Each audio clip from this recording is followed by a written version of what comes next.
Today, we're going to talk about what you should do when you are card dead against calling stations. Before we get started, if you play with calling stations in your game, do me a favor, click the like and subscribe button below. If so, this video is for you. I have a question from a poker coaching member. They say, I often find myself going dead in poker tournaments. Inevitably, it happens. In small stakes games where people are calling stations, what are you supposed to do because you can't get any bluffs through? Also, when you see a lot of flops and always miss, you get blinded down. What are we supposed to do to solve this problem? Well, here's the fact. Sometimes you will go card dead. It happens. And when you do go card dead, either because all of your reasonable preflop hands don't flop anything, or you just don't get dealt any preflop hands, or you lose all of your all-ins, well, you're probably going to lose. If I had to guess, in something like 30, 40, or 50% of the tournaments that I play, I never really get above a starting stack. It happens. And I think I play okay, right? And there's not a lot you can do about it. Sometimes you show up, you lose a bunch of hands, you hang out for a while, you lose some more hands, and then you lose. You're going to lose a lot of tournaments. You're not going to win every tournament you play. In cash games, you're going to have sessions where you go to the casino, you get dealt a bunch of garbage hands, maybe you defend the blind a time or two, maybe you try to get a button 3-bet through a time or two, maybe those fail. Nothing goes great for you, and you lose. And it is okay. Everyone is going to go on bad runs. So there were a few assumptions in the initial question. The first was that my opponents are calling stations. Well, are they really calling stations? And if they actually are calling stations, is there a point where they stop becoming calling stations? Because, at least in my experience, most people don't want to put all their money in with Jack High. Some people do, but not everyone. So realize that most people in most small stakes games really don't want to have to put all their money in the pot with a bluff catcher, especially early in a poker tournament, or when it's for all of their money in a cash game, or when the board runs off really poorly for their likely range. Like, say there's a 4 straight on the board and you think they have a hand like pocket aces, which is a marginal bluff catcher. A lot of people don't want to call off for a 1.5 pot size bet on the river with a bluff catcher. They just don't like to do that because whenever they call and lose, they're either out of the tournament or they have to reload or they have to go home. And if you can put your opponents in spots like that, even if they are kind of call happy, they're going to find folds. So you want to consider triple barreling.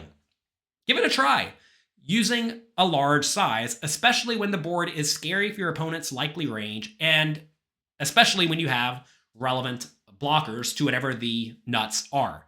For example, if the board has 3 spades on it and you have the ace of spades, but nothing else, you have ace high, that's a pretty good spot to consider going for a check raise on the river, for example. If you think your opponent will value bet kind of thin with like 1 pair hands, as they sometimes should, if you think they'll fold the vast majority of that range to a river check raise them all in. They're probably going to fold because most people don't like calling a check raise all in on the river without a flush because it feels pretty foolish for your opponent to turn over a flush and then you just lose and then you're out. Also realize that in most small stakes games, many players make the mistake of literally never bluffing. And if you literally never bluff, that's going to result in you rarely getting paid off when you actually do happen to make the nuts. But if you put that little bit of doubt in your opponent's mind that you may actually put in the check raise on the river without the nuts and with just a bluff, well, now they'll start calling you more often when you actually do want them to call you, because most of the time when you check raise the river, you're probably going to have something pretty good. Realize, though, that a lot of people think their opponents are calling stations, but they aren't actually calling stations. They're kind of calling stations, but they're not super duper duper calling stations. Also, realize that even in loose games, you'll very often have solid preflop 3-bet bluffing scenarios. A good example of this is when you can squeeze, which is when you 3-bet, when you re-raise, against a raise and a bunch of callers. And you should consider using large sizes. Okay? You will often get one caller who will then fold 60% of the time or more on the flop to a continuation bet, which is fine. So, what is a pot size re-raise before the flop? Well, a pot size re-raise is 3 times the last bet plus any additional money in the pot. So let's say we're playing a game where somebody raises to 3 big blinds. 3 times the last bet is 3 times 3, which is 9. This would be the last call. Plus, let's say there was 2 callers in here, right? So 3 times the last bet plus the additional money in the pot, 3 plus 3, plus a small blind plus a big blind plus an ante in a tournament. That means a pot size raise would be to 17.5 big blinds. So imagine it goes raise, call, call, and it's on you. And you want to have some fold equity. Are you making it 17.5 big blinds? Maybe even a little bit more.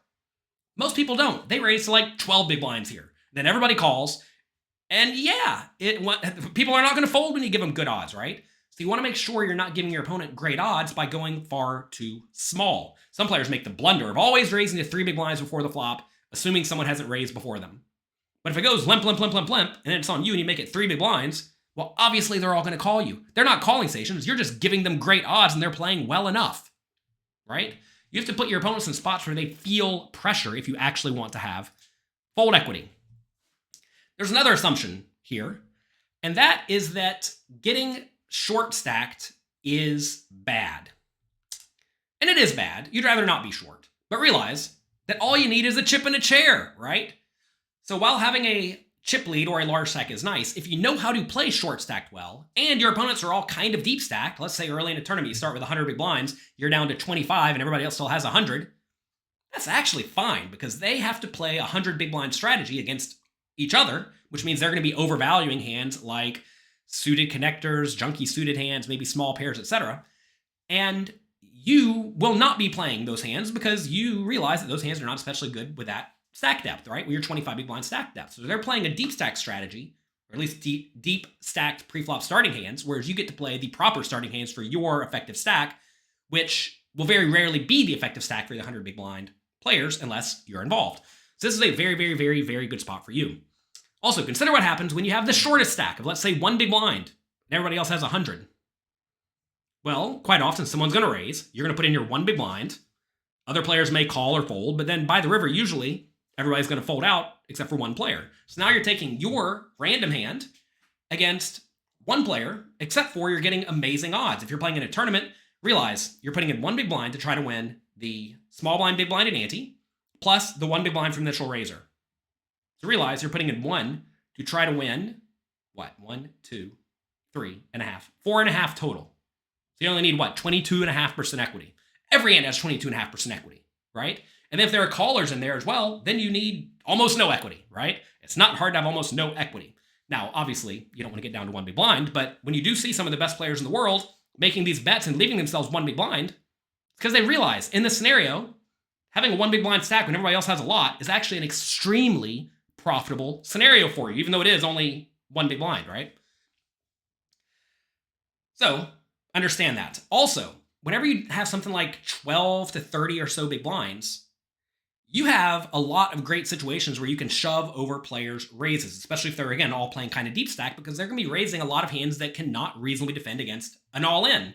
Say somebody raises with a pretty good hand, like 9-8 suited, and you're sitting there with 20 big blinds, you can just rip it in on them, and they're going to have to fold hands like that, or King X suited, or Queen X suited, or King 10 offsuit, right? All these hands are going to have to fold to a 20 big blind all in.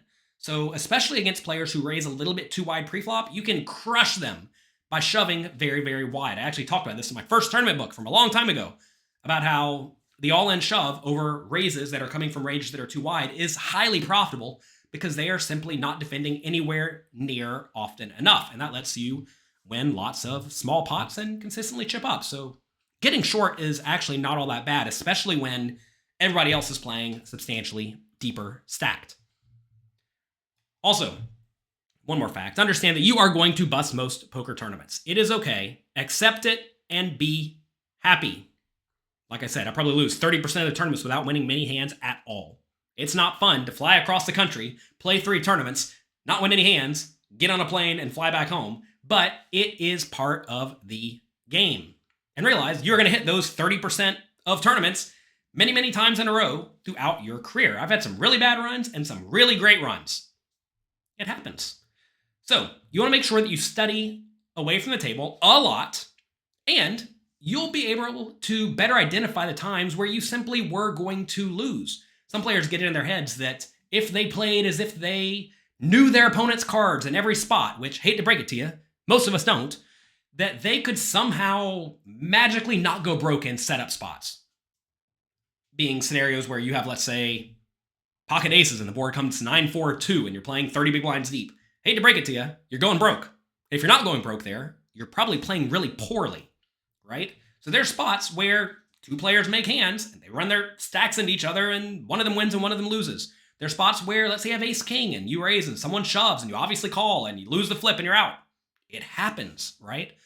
So understand that these scenarios are common and there's nothing you can do about it besides accept them and be happy. There's no point in being unhappy with your scenario because you signed up for a game where there's variance. You know there's variance going into these activities, right? Poker's a high variance game, and that is okay.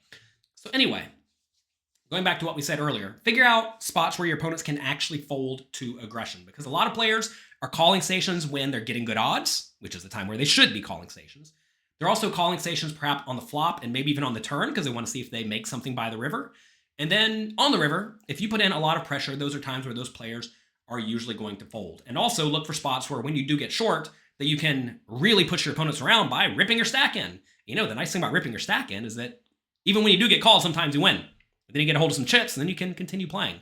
What you don't want to do is you don't want to just sit there and blind out or call pre-flop raises and try to flop a set when you're playing 20 big blinds deep, because then you're probably going to blind out and then have no chance to win. So you have to get in there, ram and jam, play good, strong, deep stacked, and shallow stacked poker. I actually have pre-flop charts available at pokercoaching.com. Make sure you check those out because those charts are going to go a long way to ensuring you're actually playing well with your shallow stacks and your deep stacks.